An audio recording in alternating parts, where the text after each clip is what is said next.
Dieu. Ok, gloire à Dieu. Nous allons commencer en attendant que les autres nous rejoignent.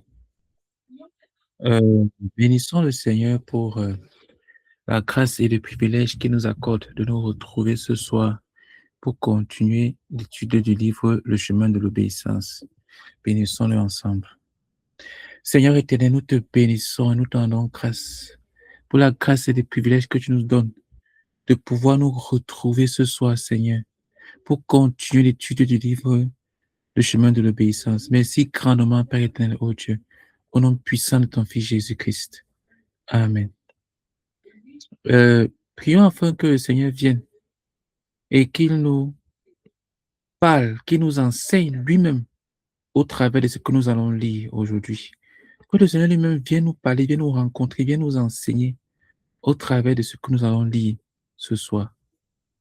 Prions ensemble. Père éternel, s'il te plaît, nous prions au nom puissant de ton Fils Jésus-Christ. Seigneur, s'il te plaît, oh Dieu, Seigneur, viens nous parler, Seigneur, viens nous enseigner, viens nous rencontrer. Oh Seigneur, notre puissant, nous prions que ce soit toi qui nous enseignes au travers de ce que nous allons lire, au travers de ce livre, Seigneur, le chemin de l'obéissance. S'il te plaît, parle au cœur de chacun d'entre nous, Seigneur, nous te supplions. Au nom puissant du Seigneur Jésus-Christ. Amen. Prions afin que le Seigneur amène les autres à nous rejoindre. Et prions pour que cet enseignement soit écouté par des millions et des millions de personnes. Et prions pour que quiconque écoute cet enseignement soit totalement et radicalement transformé. Prions ensemble. Seigneur, nous prions que tu amènes les autres à se connecter, à nous rejoindre, Seigneur. S'il te plaît, oh Dieu, au nom puissant de ton Fils Jésus-Christ. Et Seigneur, nous prions afin que tu permettes que cet enseignement soit écouté, suivi par des millions et des millions de personnes, Seigneur. S'il te plaît, oh Dieu. Et nous prions pour que quiconque va écouter cet enseignement soit totalement et radicalement transformé par ce qu'il va écouter, Seigneur. Au nom puissant du Seigneur Jésus-Christ. Amen. Prions afin que le Seigneur nous purifie de tout péché, de toute souillure, de toute iniquité, de tout ce qui peut être un obstacle entre nous et le Seigneur. Prions ensemble. Seigneur, je prie afin que tu nous visites, Seigneur Dieu Tout-Puissant, s'il te plaît, oh Dieu, et que tu nous purifies de tout péché, de toute souillure, de toute iniquité. Oh Seigneur, tout ce qui peut être un obstacle, qui peut se tenir sur le chemin entre toi et nous, Seigneur, s'il te plaît, s'il te plaît, s'il te plaît, Seigneur, au nom puissant du Seigneur Jésus-Christ, te supplions. Amen. Ok. Gloire à Dieu. Nous allons continuer l'étude du livre Le chemin de l'obéissance. Ce livre est divisé en 3 parties. Dans la première partie, nous parlons du baptême d'eau. Parce que lorsque quelqu'un a reçu le Seigneur Jésus-Christ dans sa vie comme son Seigneur, comme son Sauveur, la prochaine chose qu'il doit faire, c'est de se faire baptiser dans l'eau. C'est le baptême d'eau. Comme l'engagement d'une bonne conscience, d'une conscience pure envers le Seigneur. Comme pour dire que Seigneur, je me donne totalement à toi. Mon ancienne vie est totalement finie. Et maintenant, je commence une nouvelle vie. C'est cela que symbolise le baptême d'eau. C'est-à-dire l'engagement d'une totale conscience envers Dieu. Et nous avons dit que des leçons précédentes, nous avons dit que la première condition pour se faire baptiser, c'est que, ou alors la condition la fondamentale pour être baptisé, c'est que tu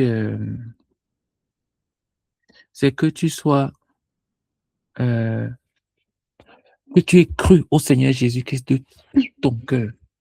Si tu n'as pas cru, si tu ne crois pas au Seigneur Jésus-Christ de tout ton cœur, alors tu ne peux pas te faire baptiser. C'est que tu aies renoncé à tout péché dans ta vie. S'il y a encore un seul péché dans lequel tu vis, alors tu es disqualifié pour le baptême. Le baptême est uniquement pour ceux qui ont renoncé à tout péché dans leur vie et qui ont décidé de se donner totalement au Seigneur. Quiconque n'a pas renoncé à tout péché dans sa vie ne peut pas se faire baptiser. Parce que le baptême, comme on l'a dit, est l'engagement d'une bonne conscience envers Dieu. Il faut que tu aies cru de tout ton cœur au Seigneur si tu veux te faire baptiser. Et si tu as cru au Seigneur de tout ton cœur, alors tu dois te faire baptiser. Tu vas dire que non, j'ai déjà cru, c'est suffisant. Non. Tu dois croire de tout ton cœur, c'est-à-dire tu dois renoncer à tout péché, absolument, et te donner pleinement à lui. Alors, tu peux te faire baptiser. Et nous avons également dit que les personnes qui euh, euh, ont eu un baptême par le passé et qui, par la suite, se sont rendus compte que leur relation avec Dieu n'était pas correcte et donc ont mis leur vie en règle avec Dieu et ont réellement maintenant donné leur vie à Jésus-Christ et se sont totalement engagés à lui. Alors, ils doivent se faire baptiser. Elles doivent se faire baptiser. Elles ne peuvent pas dire que mon baptême par le passé, je m'étais déjà fait baptiser avant. Non. Quel que soit ce que tu avais fait par le passé, si ton cœur n'était pas totalement donné à Jésus-Christ, ce n'était pas le baptême. C'était un faux baptême. Le véritable baptême biblique, c'est le baptême qui est fait sur la base de ce que tout ton cœur a été donné à Jésus-Christ. C'est cela qui précède le baptême. Tout autre baptême, qui n'est pas enraciné dans le fait que tu as donné tout ton cœur au Seigneur Jésus-Christ, ne peut pas être considéré, n'est-ce pas, comme le baptême. Pour qu'il y ait baptême, il faut que tout ton cœur soit totalement donné à Jésus-Christ et que tu aies renoncé à tout péché dans ta vie. C'est fondamental. L'autre chose que nous avons dit également, c'est que si tu as reçu le baptême dans le Saint-Esprit, alors que tu n'es pas encore baptisé d'eau, ou bien que tu t'es baptisé d'eau par le passé, et maintenant tu t'es consacré au Seigneur, et tu as été baptisé dans le Saint-Esprit, tu dois te faire baptiser d'eau. Ne dis pas que non, je suis déjà baptisé dans le Saint-Esprit, je parle en langue, je prie en langue, et tout mon cœur est au Seigneur. Je n'ai pas besoin de me faire baptiser dans l'eau. Tu dois te faire baptiser d'eau. Tu dois le faire. Parce que c'est une recommandation du Seigneur. C'est un ordre de Dieu. Que ceux qui ont cru doivent se faire baptiser parce que il a dit que ceux qui croiront et qui seront baptisés seront sauvés. Donc, si tu dis que tu as cru, mais que tu refuses le baptême d'eau, tu as refusé le salut de Dieu. Tu dois te faire baptiser.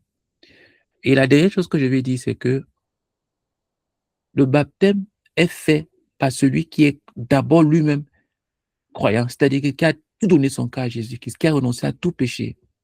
Et ensuite, c'est fait par quelqu'un qui est baptisé. Et c'est fait parce que le mot baptême vient du mot grec baptizen, qui signifie plonger dedans, immerger. Donc, le baptême se fait dans l'eau. On te plonge totalement pour symboliser l'enterrement. S'il n'y a pas ce symbole d'enterrement, là, ce n'est pas le baptême. L'aspersion d'eau n'est pas le baptême. Le baptême des bébés n'est pas le baptême.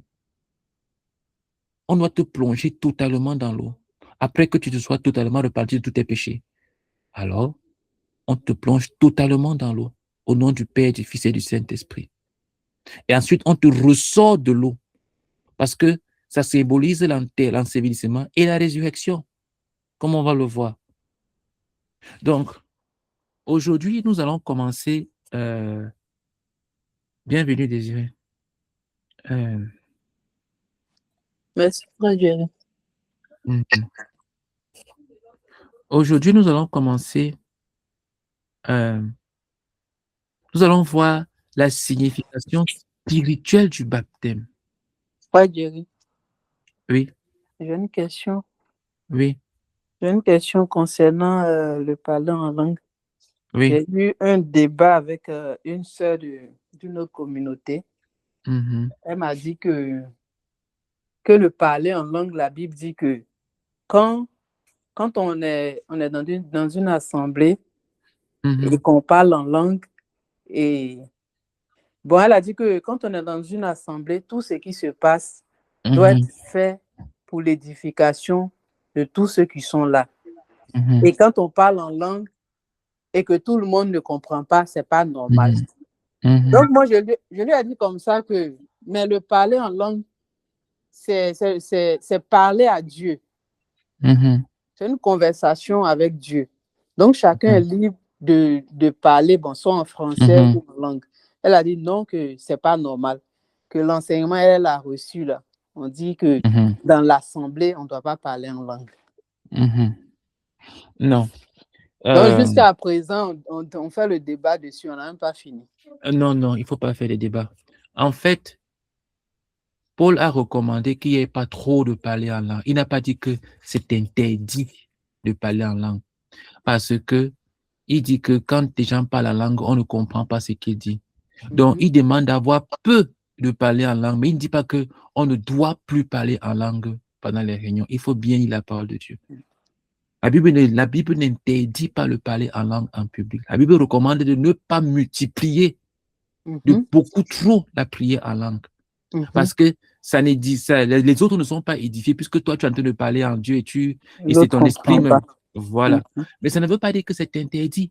Parce que la Bible dit que celui qui parle la langue sera un ministère à lui-même. Donc quand tu primes la langue, tu reçois également un ministère toi-même. Et tout. Et pour la petite histoire, j'ai lu une biographie d'une dame. Une fois, elle avait une église qu'elle avait bâtie et tout. Et il y avait beaucoup d'immigrés qui venaient dans cette église-là, des gens d'autres nations. Et un dimanche, quelqu'un s'est mis à parler en langue à l'église. Il a parlé pendant longtemps et ça mettait même mal à l'aise les gens. Si bien qu'on voulait même le stopper. Mais elle a demandé qu'on le laisse. Et la personne a parlé en langue, parlé en langue. Personne ne comprenait ce que la personne disait. Et à la fin de l'église, du culte, il y a une famille qui est venue. Un homme, sa femme avec quelques-uns de leurs enfants. Je pense qu'ils étaient d'un pays de l'Europe de l'Est. Et la dame, je crois qu'il y avait que la dame qui parlait anglais, qui a dit à cette femme-là que vraiment, que ils sont venus à l'église, mais ils ne comprennent pas, sa famille ne comprend pas l'anglais. Mais que le seul moment où ils ont compris quelque chose, c'était pendant que le monsieur là parlait, parce qu'il a parlé en leur langue. Ah ouais. Tu me suis? Je te suis. Il a parlé en leur langue. Donc, ils ont compris quelque chose. La famille a été bénie parce que le monsieur a parlé des merveilles de Dieu en leur langue, qu'eux, ils étaient les seuls à comprendre dans l'assemblée, que personne ne comprenait. Mais ils étaient les seuls à comprendre. Et ils rendaient grâce à Dieu qu'aujourd'hui, ils ont reçu, parce que parfois, ils ne comprennent rien. On parle seulement anglais. Mais ce jour-là, quelqu'un a parlé une langue qu'eux, ils comprenaient. La personne même qui a parlé même ne comprenait pas. Mais elle parlait seulement langue. Ne sachant pas qu'il y avait quelqu'un dans la salle qui comprenait. Parce que c'était sa langue à lui. Et il y a un frère qui parlait la langue une fois. Et quand il est parti avec le frère Zach en Israël, il s'est rendu compte que le parler la langue qu'il faisait, c'était l'hébreu. Il ne savait pas. Et c'est là-bas qu'il a découvert, parce qu'il a prié en langue publiquement, que des frères chrétiens, mais juifs, c'est-à-dire hébreux là-bas en Israël, ont compris. C'est comme ça qu'il a su qu'il parlait la langue, que son parler la langue, c'était hébreu. Et moi, je connais un pasteur qui en langue, et son parler la langue, c'est l'anglais. C'est la langue qui sort, c'est l'anglais. Donc, c'est pour ça que je suis en train de dire qu'il ne faut pas être radical pour dire que on ne doit pas, il ne faut pas parler en langue. La Bible n'interdit pas le parler en langue. La Bible demande seulement de ne pas trop parler en langue. C'est pour ça qu'il a dit que je préfère dire une seule parole en langue et 10 000 paroles et peut-être 10 000, je ne sais pas combien de paroles il a dit, Paul, en paroles connues. Tu vois un peu. Donc, ce n'est pas pour dire que le parler en langue est interdit. Ça peut rendre un ministère à quelqu'un. Quelqu'un peut parler en langue, une autre personne comprend. Donc, dans les choses de Dieu, il faut être conduit par le Saint-Esprit. Il faut être conduit par le Saint-Esprit. Ok, gloire à Dieu. Amen. Merci, frère Jerry.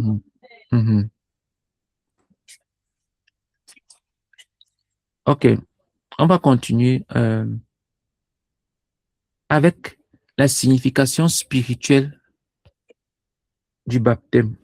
Aujourd'hui, nous allons voir que signifie spirituellement le baptême. Nous avons donné plusieurs exemples dans la Bible de ceux qui se sont fait baptiser. On a vu l'exemple du Seigneur Jésus-Christ.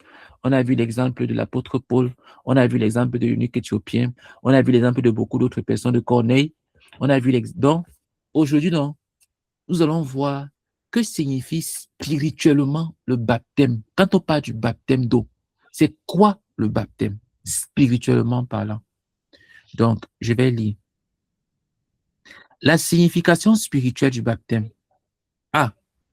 C'est l'engagement d'une bonne conscience envers Dieu. L'apôtre Pierre a dit, Christ aussi a souffert une fois pour les péchés, lui juste pour des injustes, afin de nous amener à Dieu.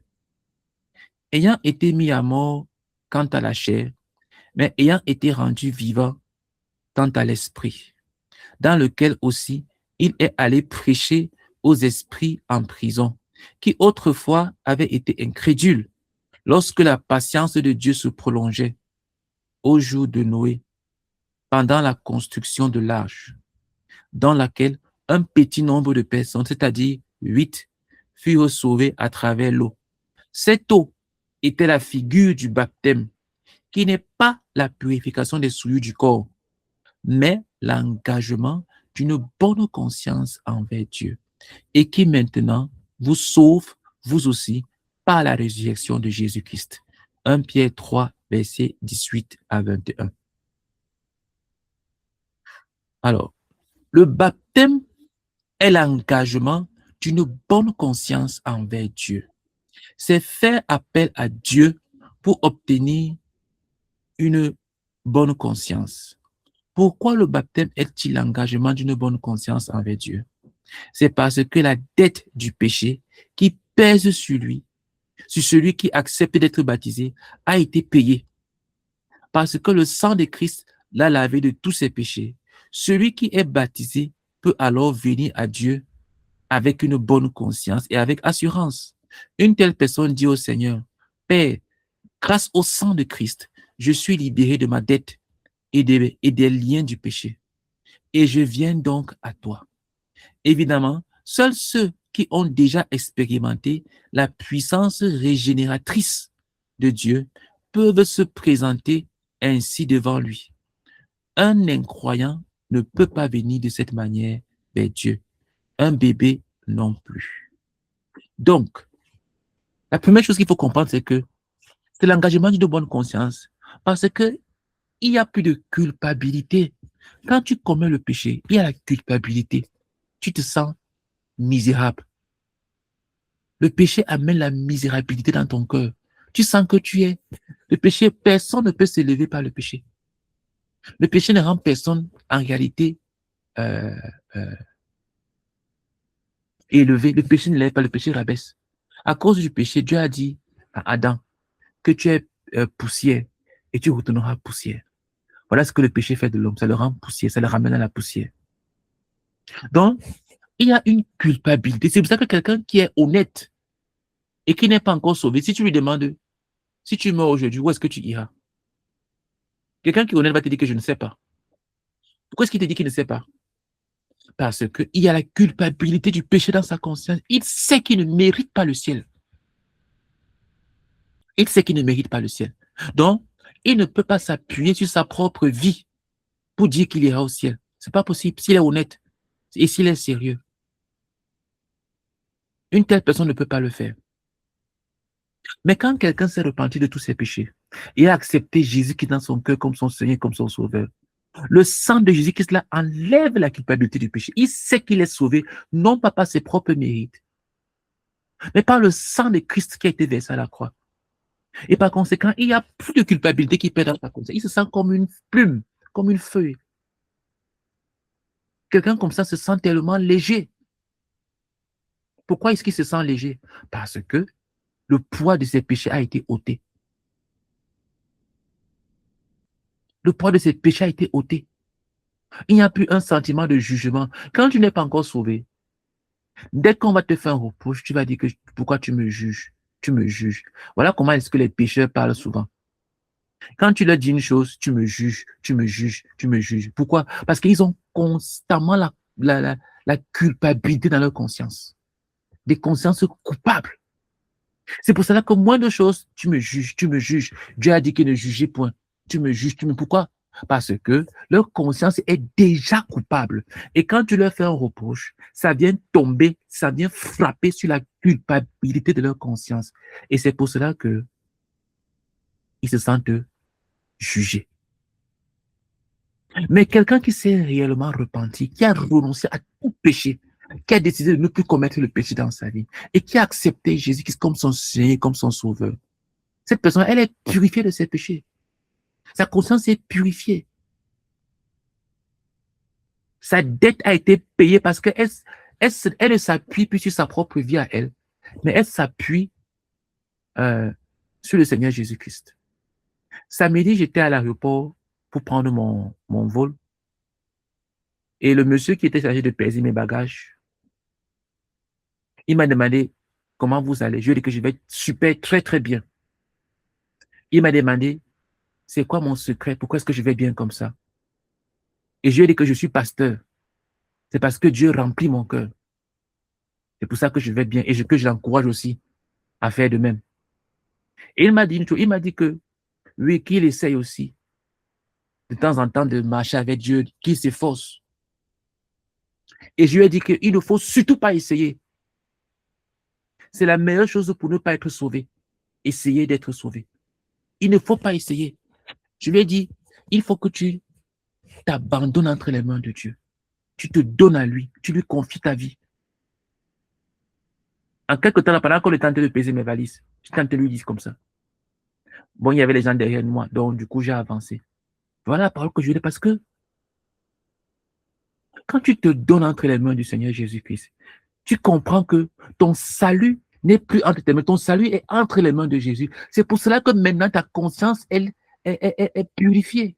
Parce que c'est quelque chose que Jésus-Christ fait. Ce n'est pas toi qui essaye de te sauver et de purifier ta conscience. C'est Jésus-Christ qui le fait. C'est Jésus-Christ qui le fait.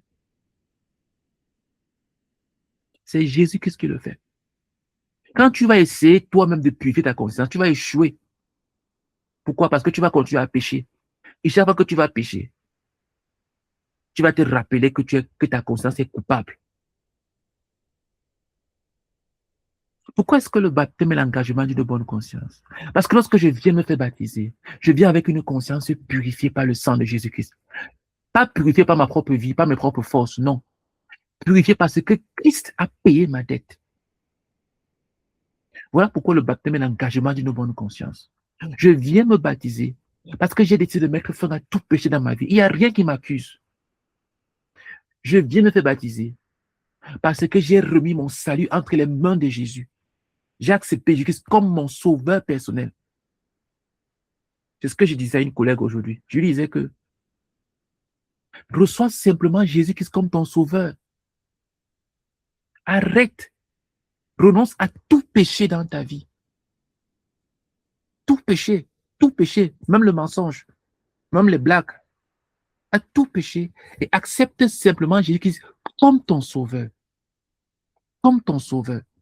Comme ton sauveur. Comme ton sauveur. C'est tout. Quand ton salut est entre les mains de Jésus-Christ, tu auras une bonne conscience.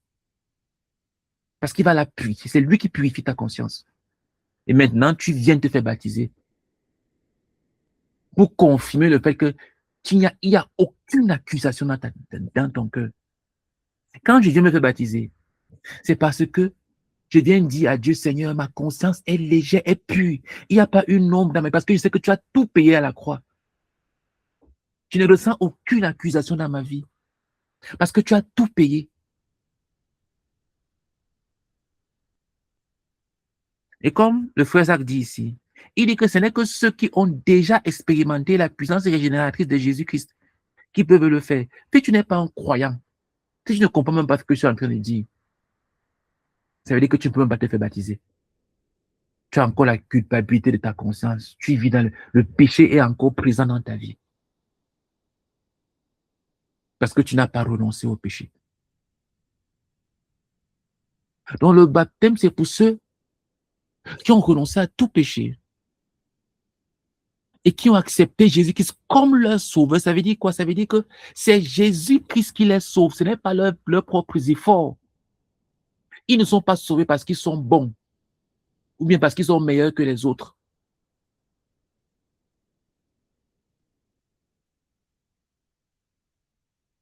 Non.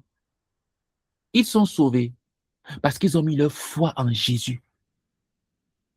Ils ont renoncé à tous leurs péchés. Ils se sont repentis. Ils ont regardé à Jésus-Christ pour les sauver.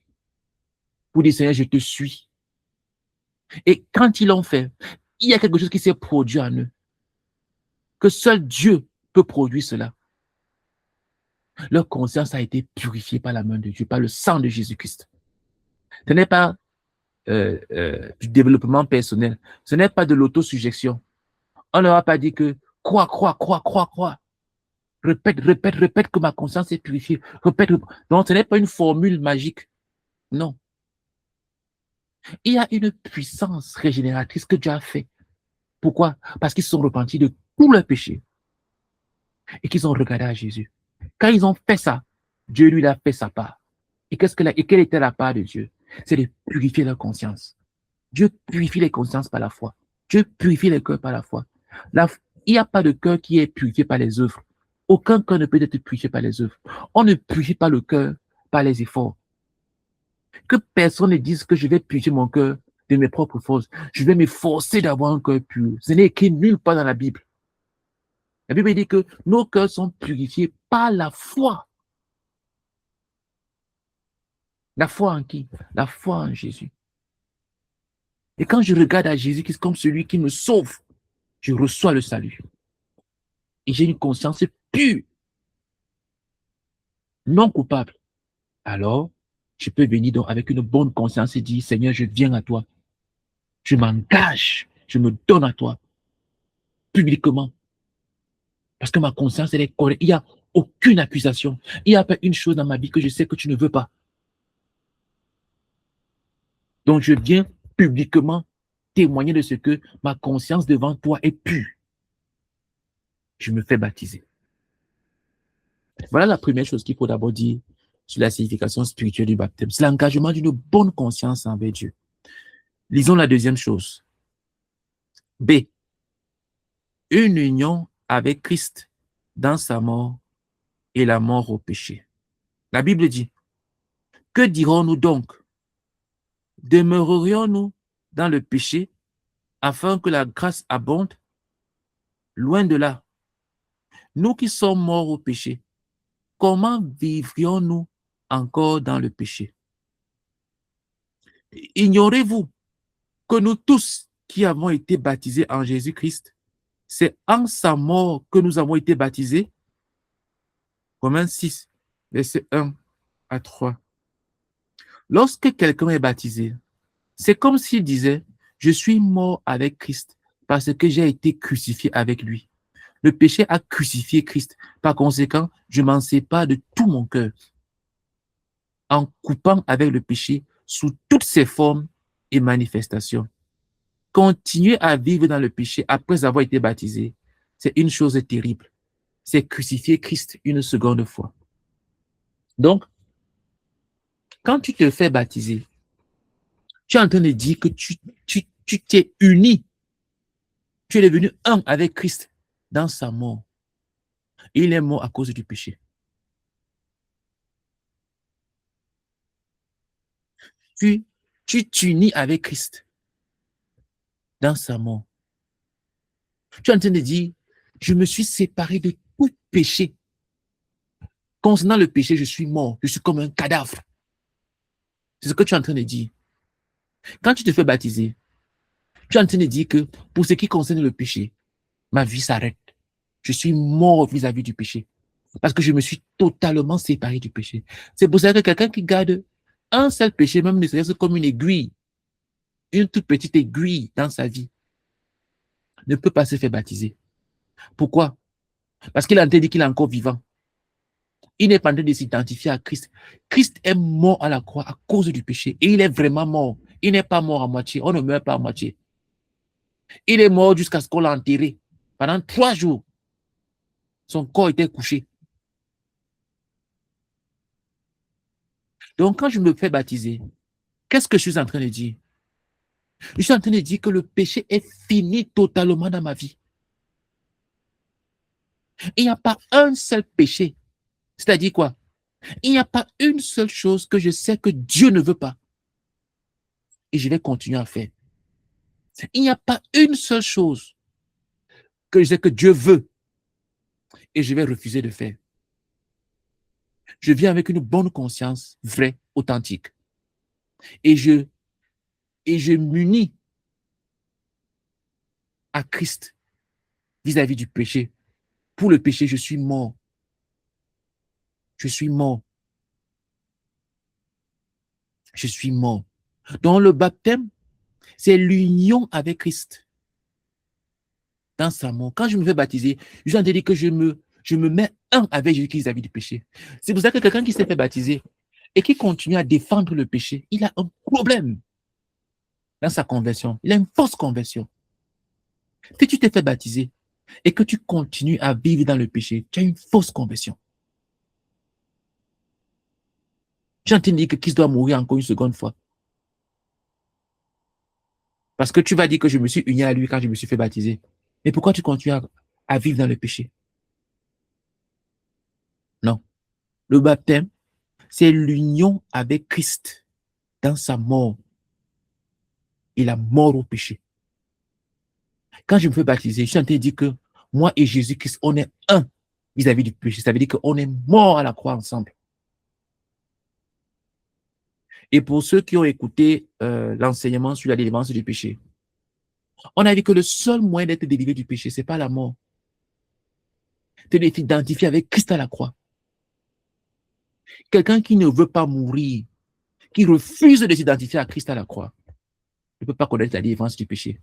Quand Dieu veut te délivrer du péché, il ne te rend pas fort. Beaucoup de personnes pensent qu'elles pêchent parce qu'elles sont faibles. Écoute-moi, si tu crois que tu tombes dans le péché parce que tu es faible devant la tentation, tu n'as rien compris. Ce n'est pas notre faiblesse, ce n'est pas, comment dire, notre faiblesse qui nous fait tomber dans le péché, c'est parce que nous sommes forts. Nous sommes forts parce qu'on n'a pas besoin de Dieu. Lorsque Dieu veut te délivrer du péché, il ne te rend pas fort. Il te rend faible jusqu'à la mort. Parce que quelqu'un qui est mort ne pêche plus. Le péché n'a aucun pouvoir sur un cadavre. Les cadavres ne mentent pas. Ils ne trichent pas, ils ne volent pas. Ils sont juste couchés là. Que les films d'horreur ne te trompent pas. Un cadavre ne ment pas, ne triche pas, ne vole pas. Il ne tue pas, il ne commet pas de meurtres. Quelqu'un qui est mort, il est couché là. Donc le péché n'a aucun pouvoir sur lui. Tu peux venir marcher tout nu devant lui. Il n'y aura aucune convoitise dans son cœur. Parce qu'il est mort, son cœur d'abord est mort. C'est comme ça que le croyant doit être vis-à-vis du péché, comme un cadavre. Pour cela, il doit s'identifier à Christ à la croix. Et le baptême, c'est l'union avec Christ à la croix, dans sa mort. Je meurs avec Christ à la croix vis-à-vis du péché. Quand il s'agit du péché, je suis mort. Mais quand le péché arrive et que tu commences à retrousser tes manches, tu commences à plier les coups de poing pour être fort, pour te battre, pour te défendre, pour te justifier. Qu'est-ce que tu es en train de dire? Tu es en train de dire que tu es encore vivant. Tu es en train de dire que tu es encore vivant. C'est ce que tu es en train de dire au péché. Que le péché vient, je vais te résister, je vais te montrer à quel point je suis fort. C'est le meilleur moyen de continuer à pécher. Et tu es en train de régner l'union à Christ. Donc, tu termines en disant que le baptême, c'est quoi? C'est l'union avec Jésus-Christ à la croix. Quand tu te fais baptiser, tu as te dire que Seigneur, je suis en train de m'unir à toi, comme Dieu l'a déjà fait. Moi, je le montre publiquement. Toi et moi, nous sommes un à la croix, dans la mort vis-à-vis du péché. Donc, comme je suis en train d'entrer dans l'eau là, je suis en train de dire que le péché est fini dans ma vie. Pour toujours. Ça, c'était la deuxième chose. La troisième signification spirituelle du baptême, je lis, c'est une union avec Christ dans son ensevelissement. Christ est mort sur la croix il est aussi ressuscité. Qu'y a-t-il entre sa mort et sa résurrection? Il y a son ensevelissement. Sa tombe se situe entre la croix et la résurrection. Christ n'a pas échappé à l'ensevelissement. La réalité de la mort est confirmée par l'acte d'enterrement. Le baptême représente un enterrement. C'est l'enterrement de ceux qui sont morts avec Christ. L'eau du baptême est la tombe où le converti en Christ enterre tout ce qui appartient à son ancienne vie. Dans cette eau, il abandonne sa vieille nature qui a été crucifiée avec Christ. Cher ami, le baptême veut dire que tu as décidé d'abandonner tout ce qui n'est pas en harmonie avec la volonté de Dieu pour toi.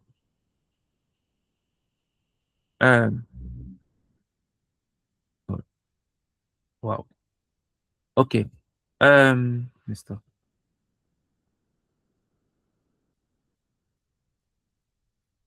Le baptême représente un enterrement. C'est pour ça qu'on a dit que ça se fait dans l'eau. On doit te plonger entièrement. Pourquoi? Parce que tu t'es identifié, tu t'es uni à la mort avec Christ. Et quand on est mort, la suite, c'est quoi? C'est l'enterrement. Quelqu'un qui dit que oui, je m'identifie à Christ, à la croix, je suis mort avec lui, comme la Bible dit, mais qui refuse d'entrer dans l'eau du baptême, il est en train de se contredire. Le baptême représente un enterrement à ton ancienne vie, ta vie d'indépendance vis-à-vis de Dieu. Avant, tu faisais ce que tu voulais. Tu allais partout où tu voulais. Tu pensais ce que tu voulais. Tu avais tes propres rêves, tes propres désirs, tes propres ambitions. Peut-être que c'était toi le sauveur de ta famille. Et tout. Écoute, lorsque tu viens te faire baptiser, tu viens enterrer toute cette vie-là. Parce que la vie nouvelle qui va commencer, c'est une vie qui est uniquement centrée sur Dieu. Ce n'est plus toi qui vis, c'est Christ maintenant qui vivra en toi. C'est la vie de Christ qui vit en toi. C'est ça la vie chrétienne. Tu enterres tout ce qui appartient à ton ancienne vie. C'est pour ça que quelqu'un qui ne peut pas dire ce qu'il était avant de rencontrer Christ, tu demandes à quelqu'un, tu es croyant, tu es sauvé, oui, je suis sauvé. Tu as cru quand? Depuis que je suis tout petit. Écoute, si tu n'es pas capable d'identifier le moment où tu n'avais pas encore rencontré le Seigneur, comment tu l'as rencontré? C'est un moment qu'on n'oublie pas. Quelque chose s'est passé. Pourquoi? Parce que pour être sauvé, il faut d'abord que l'on s'est vu perdu. Quelqu'un qui ne s'est jamais vu perdu ne peut pas être sauvé. Pourquoi est-ce qu'il aura besoin d'un sauveur si le sauveur ne voit pas qu'il est perdu? C'est pour cela que tu peux prêcher l'évangile à quelqu'un de toutes tes forces. Mais si quelqu'un n'a pas été touché par Dieu pour voir qu'il est perdu, je t'assure, il ne va pas accepter le sauveur que tu lui donnes, le Seigneur Jésus. Il n'acceptera pas. Quelqu'un qui accepte Jésus comme son sauveur, alors qu'il ne s'est jamais vu comme étant perdu, c'est une fausse conversion. Donnons-nous du temps. Tu verras à quoi ça va devenir. Cette personne ne va jamais émerger. Elle ne va jamais se développer. Elle va rester un bébé éternel spirituel.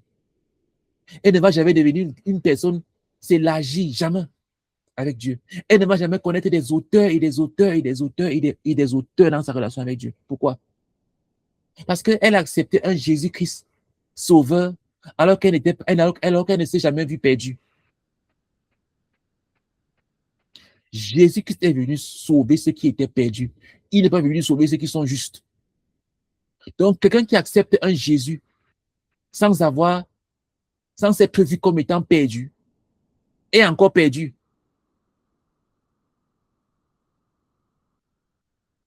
Donc, quand tu prends les eaux du baptême, tu es en train de dire, mon ancienne vie ici là, cette vie de perdition, d'indépendance, cette vie que j'ai menée jusqu'ici là, je me sépare de cette vie-là, je mets fin à cette vie-là.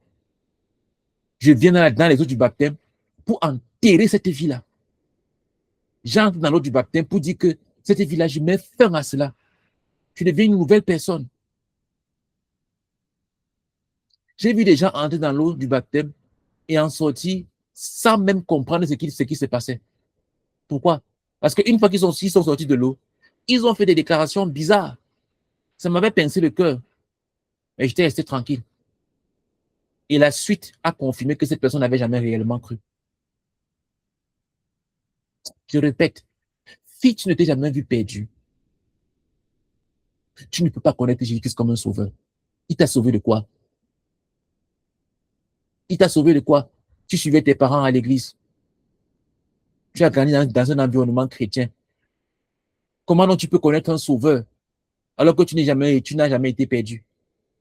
Christ est venu sauver les perdus, pas les justes. Jésus est pour ceux qui se voient comme étant perdus. Il n'est pas pour ceux qui se voient comme étant sauvés, comme étant justes. Donc, le baptême, c'est l'enterrement de cette ancienne vie-là. Cette vie d'indépendance, cette vie de perdition, cette vie d'égaré loin de Dieu, cette vie que tu menais comme tu voulais. Non. Quand tu entres dans l'eau du baptême, tu dis, j'enterre cette vie-là devant Dieu et devant les hommes. Dans mon cœur, c'est déjà fait. Maintenant, j'entre dans l'eau du baptême et je mets fin à cette vie-là. Je l'enterre aujourd'hui. Voilà la troisième signification spirituelle du baptême. C'est une union avec Christ dans son ensevelissement. Quand Christ est mort, il a été enterré. Quatrième signification spirituelle du baptême. D. Je continue la lecture. D. L'engloutissement du monde dans l'eau. Quand quelqu'un est crucifié avec Christ, le monde aussi est crucifié pour cette personne. L'apôtre Paul l'explique clairement en disant, pour ce qui me concerne, loin de moi la pensée de me glorifier d'autre chose que la croix de notre Seigneur Jésus-Christ, par qui le monde est crucifié pour moi, comme je le suis pour le monde. Galates 6, verset 14. Le monde qui a été crucifié a aussi été enterré avec Christ. Lorsque tu entres dans l'eau du baptême, ton monde entre avec toi dans l'eau. Le monde n'a pas de puissance de résurrection parce qu'il n'a pas la vie de Christ. C'est pour cela qu'il reste englouti dans l'eau. Il est mort pour toi. Peux-tu imaginer quelqu'un en train d'aimer, d'admirer et de caresser un cadavre? Non. Ainsi, tous ceux qui ont été crucifiés avec Christ et ensevelis avec lui ne doivent pas aimer le monde.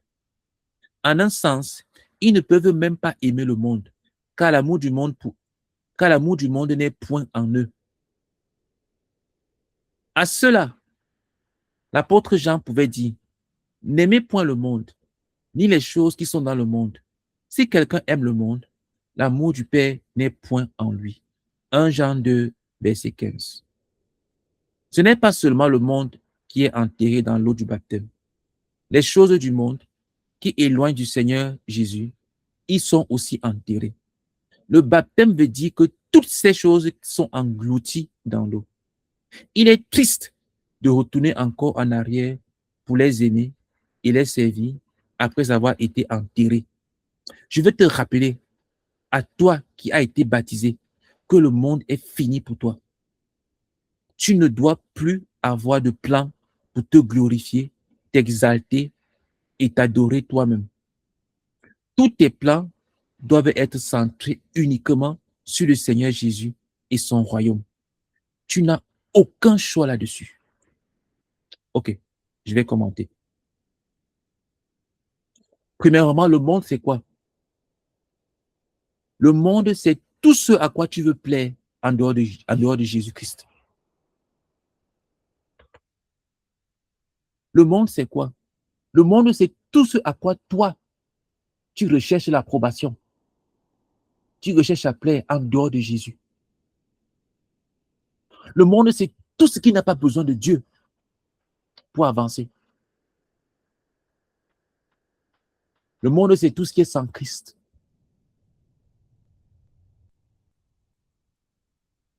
Quand on parle du monde, on ne parle pas de l'ensemble des êtres humains. Non. On parle ici là d'un système de pensée, d'un système de fonctionnement, d'un système de vie. Le monde, c'est quoi? Le monde, c'est tout tout ce à quoi tu veux plaire, tout ce dont tu recherches l'approbation, tout ce à quoi tu es en train de courir après et qui n'est pas Christ Jésus. C'est le monde. Et toutes ces choses qui t'attirent sont les choses du monde. Choses qui appartiennent au monde, à ce système-là. Écoute, lorsque tu vas te faire baptiser et que tu en as les eaux du baptême, sache que tout ce monde-là, le monde-là, c'est-à-dire ton système de vie, tes ambitions personnelles, tes poursuites, tes propres plans à toi, toutes ces choses qui étaient en dehors de Christ Jésus dans ta vie, est enterré avec toi dans l'eau du baptême. Il n'en ressort pas. Ça finit là-bas. Tout ce que tu es en train de poursuivre, tout ce à quoi tu courais après, quand tu entres dans les eaux du baptême, tu les enterres là-bas. Elles ne ressortent pas de l'eau. Ton monde, c'est-à-dire que tout ton système de valeurs personnelles, les choses que tu apprécies, après lesquelles tu cours, tu recherches, et qui ne sont pas Christ Jésus. Quand tu vas te faire baptiser, tu entres dans les eaux du baptême, tu les enterres avec toi et elles restent là-bas dans l'eau, elles ne ressortent pas. Le monde ne ressuscite pas parce qu'il n'a pas Christ. Donc, quelqu'un qui passe se faire baptiser, mais qui a encore ses propres pensées, ses propres désirs, ses propres ambitions, ses propres rêves, ou les rêves de ses parents, les rêves de sa famille,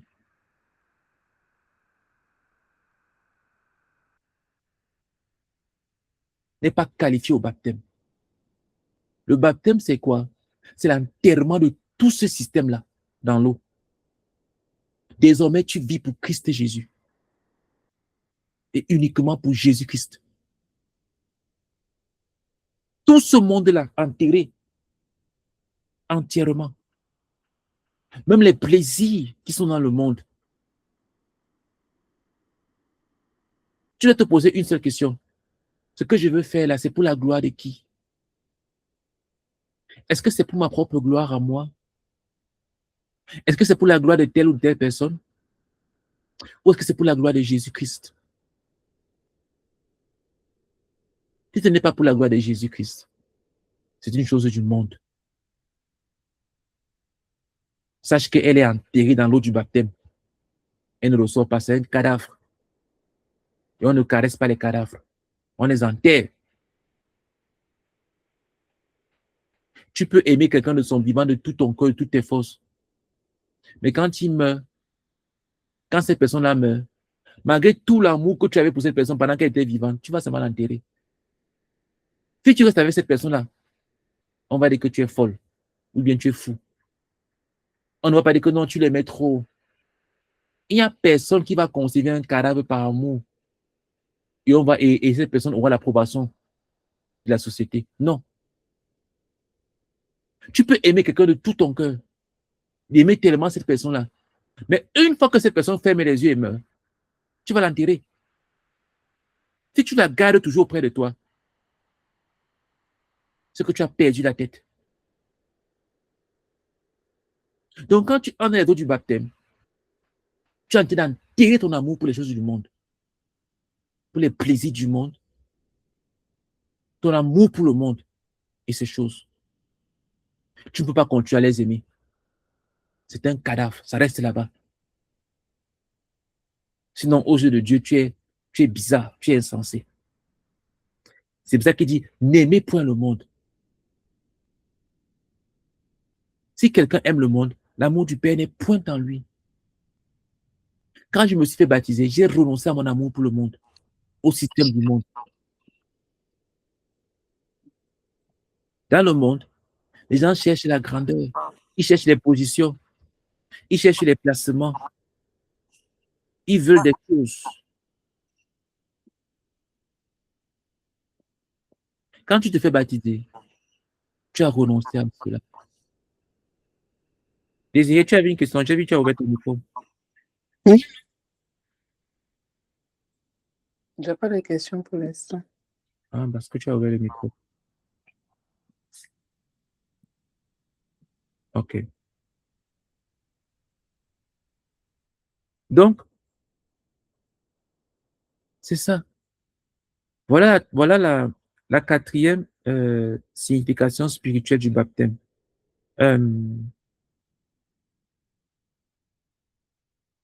Allons à la prochaine signification du baptême, la cinquième.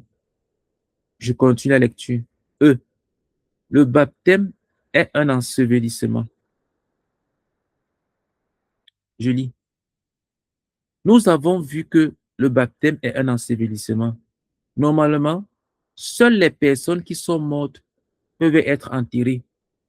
Seuls ceux qui, par la repentance envers Dieu et par la foi au Seigneur Jésus, ont pris leur place avec Christ dans sa mort sur la croix, doivent être baptisés.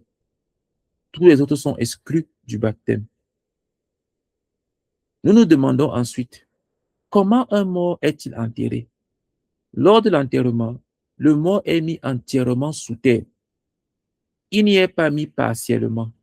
Si quelqu'un a un cadavre à enterrer, et s'il se contente seulement de lui mettre un peu de terre sur la tête, une grande partie du cadavre reste alors à découvert. Et il s'agit d'un enterrement très anormal. De même, dans le baptême, qui représente un enterrement, la personne tout entière, de l'orteil jusqu'à la tête, est plongée dans l'eau, comme si on l'enterrait. La Bible dit, ayant été enseveli, c'est-à-dire enterré avec lui par le baptême. Colossiens 2, verset 12. Donc, j'ai beaucoup commenté cette partie, mais je vais juste te dire rapidement en passant que le baptême, c'est pour ceux qui se sont repentis envers Dieu de tout péché. Je pense que j'ai dit plusieurs fois. Qui ont renoncé à leur vie d'indépendance vis-à-vis de Dieu et qui ont accepté Jésus-Christ. Ces personnes-là ont mis fin à la vie naturelle d'indépendance vis-à-vis de Dieu dans leur cœur. Alors, ils partent se baptiser comme pour symboliser l'enterrement, l'ensevelissement de cette vie-là. Quelqu'un qui ne s'est pas repenti de ses péchés ne peut pas se faire baptiser. Et le baptême, c'est l'enterrement. Ça veut dire que ce n'est pas de l'eau qu'on asperge sur ton front. Non. On te plonge totalement pour symboliser l'enterrement. On n'enterre pas les gens à moitié. Donc, on te met entièrement dans l'eau.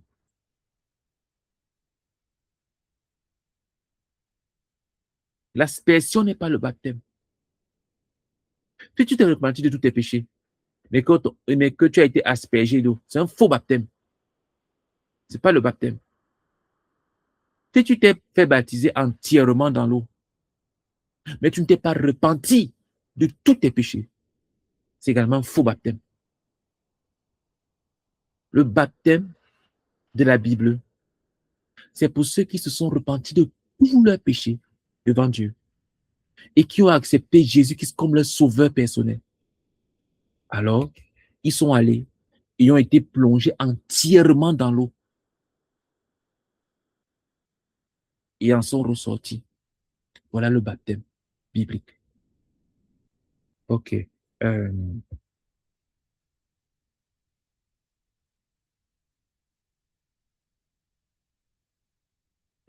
Je vais rapidement lire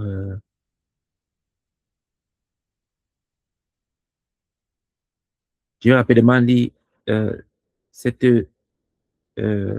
signification. une union avec Christ dans sa résurrection. Et on va s'arrêter là pour ce soir.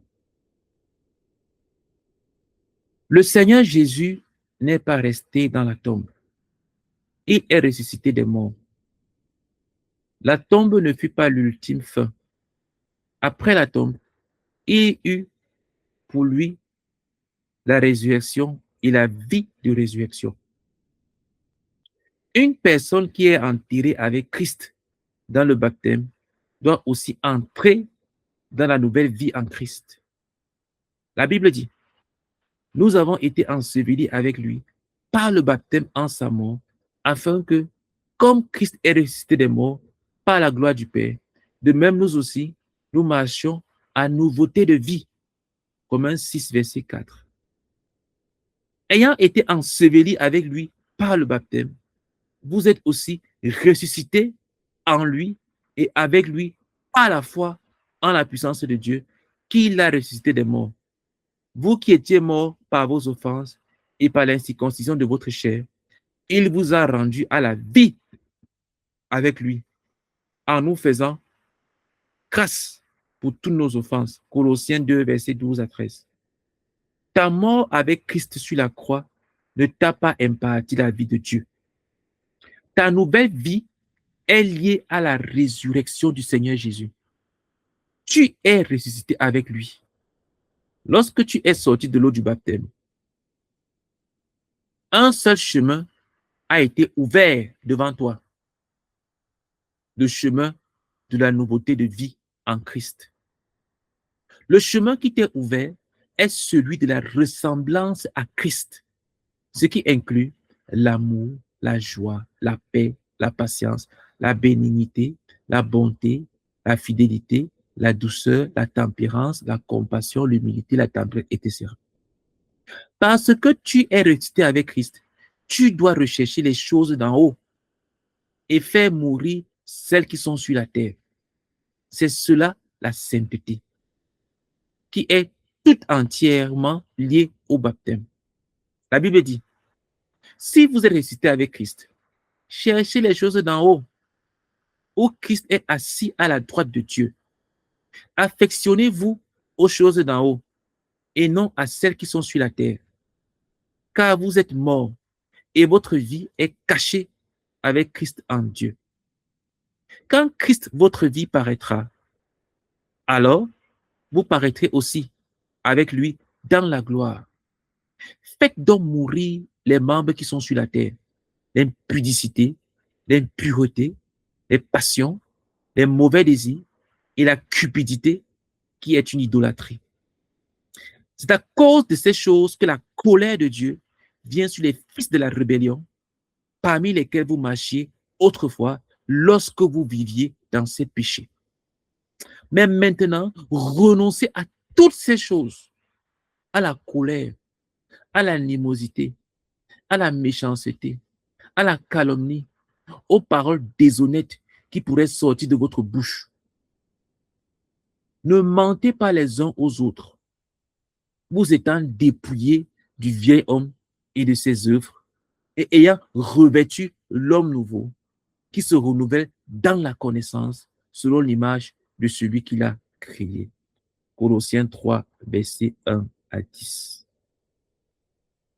Donc, ce que je vais dire dans ce passage, je vais commenter, c'est que quand tu es plongé dans l'eau pendant le baptême, tu ne restes pas dans l'eau.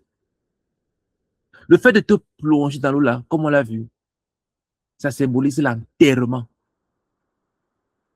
Tu es enterré. Et qu'est-ce qui est enterré? C'est ton ancienne vie, ta vie de péché, ta vie d'indépendance vis-à-vis de Dieu. Mais comme on l'a également vu, ça symbolise également ton union dans la mort avec Christ à la croix. Seulement, Christ n'est pas seulement mort à la croix. Il n'a pas seulement été enterré. Il est également et surtout ressuscité. C'est pour cela qu'on te ressort de l'eau. Je vois souvent les gens, on les plonge, on ressort, on les replonge, on les ressort, on les replonge. Je ne sais pas quel genre de baptême c'est comme ça. Tu vois des baptêmes, souvent quelqu'un, on le prend, on le plonge dans l'eau, on le ressort, on le replonge, on le ressort, on le replonge. Je me demande, mais ils ont vu ça où? Est-ce qu'ils comprennent même ce que signifie le baptême? Est-ce qu'on va t'enterrer, on te ressort? Qui s'est resté combien de fois? Parce que le fait que tu ressors de l'eau là, c'est ça qui symbolise la résurrection. C'est-à-dire que tu es uni avec Christ dans sa résurrection. En fait, ce qui va se passer au retour de Jésus-Christ, c'est que nous allons recevoir un nouveau corps. Mais tu es ressuscité avec Christ par la foi, dans ton union à Christ. L'esprit que tu as reçu là, c'est l'esprit de Christ. Christ est devenu ta vie. La vie chrétienne, ce n'est pas un ensemble de règles à respecter. Ce n'est pas la religion. La vie chrétienne, c'est Christ qui est ta vie. C'est la vie de Christ qui est en toi. Christ est ta vie. Que tu vis, c'est Christ qui vit en toi. Pourquoi? Parce que quand tu es sorti de l'eau du baptême, tu es en train de dire, j'ai commencé une nouvelle vie. Christ qui est ma vie. Maintenant, je vis pour lui. C'est sa vie, en fait. Moi, je suis une tente. Mais celui qui vit en moi, c'est Christ. C'est Christ qui vit en moi. C'est pour cela que toutes mes pensées sont centrées vers où? Vers le ciel. Parce que Christ n'est pas d'ici-bas. Son royaume n'est pas de cette vie-là. Il a dit, mon royaume n'est pas d'ici-bas. Je viens d'en haut. Notre patrie n'est pas sur cette terre-ci-là. Elle est du ciel. Elle est d'en haut. Donc, quand tu ressors de l'eau du baptême, tu es en train de dire, je suis ressuscité avec Christ. Donc, il y a une nouvelle vie. Je ne peux pas continuer dans la vie de péché que j'ai connu jusqu'ici là. Quelqu'un qui se fait baptiser et qui continue à vivre dans le péché, c'est une chose terrible.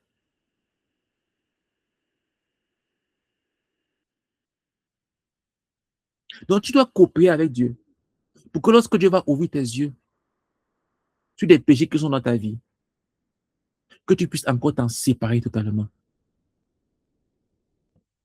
pour témoigner le fait que tu as reçu la vie de Christ en toi. Qu'est-ce qui montre que tu as reçu la vie de Christ en toi? Que tu es réellement ressuscité avec Christ.